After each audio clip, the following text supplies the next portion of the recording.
Vincent Mangado, bonjour. Bonjour. Vous êtes comédien dans la troupe du Soleil. Quelle est la spécificité de cette compagnie? La spécificité de cette compagnie, c'est que on est une soixantaine, c'est une coopérative, on est tous payés pareil, il y a une égalité de salaire absolue et ça résout beaucoup plus de problèmes que ça n'en crée. On est dirigé par une femme, donc moi je pense qu'on est l'avenir. Et il y a des gens qui viennent du monde entier. Ça, c'est une des spécificités de la troupe.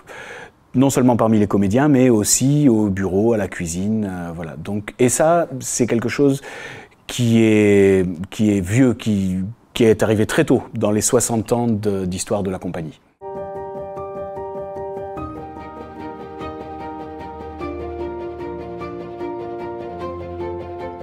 La compagnie s'est fait rapidement connaître pour les créations collectives. Donc on travaille de façon très collaborative, on travaille tous en même temps. Les créations se font en travaillant tout en même temps. On n'arrive pas avec une idée préconçue. Il n'y a pas de costume dessiné à l'avance, il n'y a pas de musique composée à l'avance, il n'y a pas de pièce écrite à l'avance, sauf quand c'est Shakespeare ou Molière. Et que là, on ne peut pas leur téléphoner pour dire « il faut changer la scène 2, s'il te plaît ». Mais avec Hélène Sixou, qui est notre auteur contemporain, là, on peut. Donc on travaille tout, on improvise collectivement, on crée, on imagine des petites histoires qu'on propose à Ariane Mnouchkine, qui est notre directrice. Et à partir de ça, on élabore des spectacles. Voilà, qui sont des spectacles, parfois des spectacles fleuves, de 6 ou 7 heures, et parfois des spectacles plus courts, de 2h30 ou 3 heures. Voilà. Très souvent, quand même, avec un pied dans l'actualité. Un pied dans la légende, dans le mythe, et un pied dans l'actualité. Pourquoi est-ce que vous faites ce métier?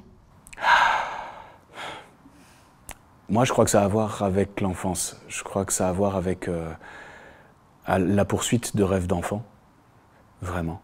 Je pense que l'envie de garder le privilège de jouer, de partager des histoires qu'on invente avec des copains et de vivre une vie où on serait une bande d'acteurs et puis on traverserait la forêt pour aller dans le village où on dresserait notre chapiteau et puis dans la forêt il y aurait des brigands et des histoires d'amour et on serait poursuivi par des loups et tout ça. Il y a ce rêve de gosse quand même pour faire ce métier et puis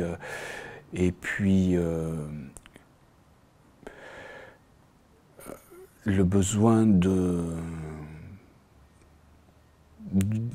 d'altérité de l'autre.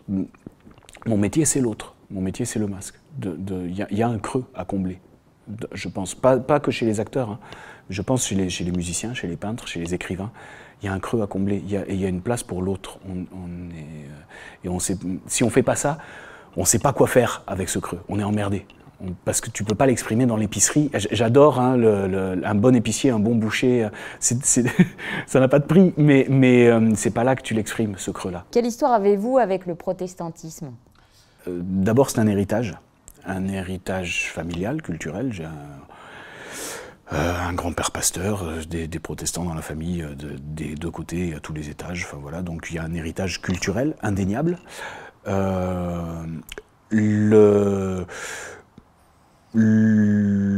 que j'ai reçu, ce sont quand même des outils pour aborder ces questions qui sont éminemment intimes. C'est même pas de l'ordre du privé, mais c'est de l'ordre de l'intime, la foi, de l'indicible.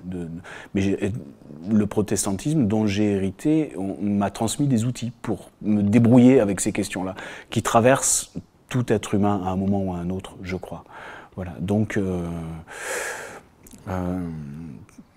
voilà, je fais avec ça. Je fais avec ça. Je vais pas faire semblant que je suis bouddhiste ou même si je pense qu'on a des familiarités, des cousinages avec d'autres religions, qu'on n'a pas le monopole de la révélation du divin, je crois. Mais mon histoire, c'est le protestantisme, voilà. Donc je fais avec. Et ça me va plutôt bien, le protestantisme libéral, et ça me va. En quoi vous croyez? C'est intime comme question, vraiment. En plus, je pense que ce qui relève de la foi, il y a quelque chose qui n'est pas communicable. Que les mots, ça recouvre ça de façon imparfaite. Et que si on a besoin peut-être que si on a besoin de religion, c'est parce qu'on cherche chez l'autre, on se dit toi aussi tu sens ça? Et on a besoin de faire du lien, de faire religion, voilà. Et c'est parce qu'on sent quelque chose d'indicible de dire toi aussi t'as senti comme moi, toi aussi t'as cette impression, toi aussi t'as... Mais en quoi je crois, je serais bien emmerdé pour le dire avec des mots. Ouh, j'ai dit un gros mot.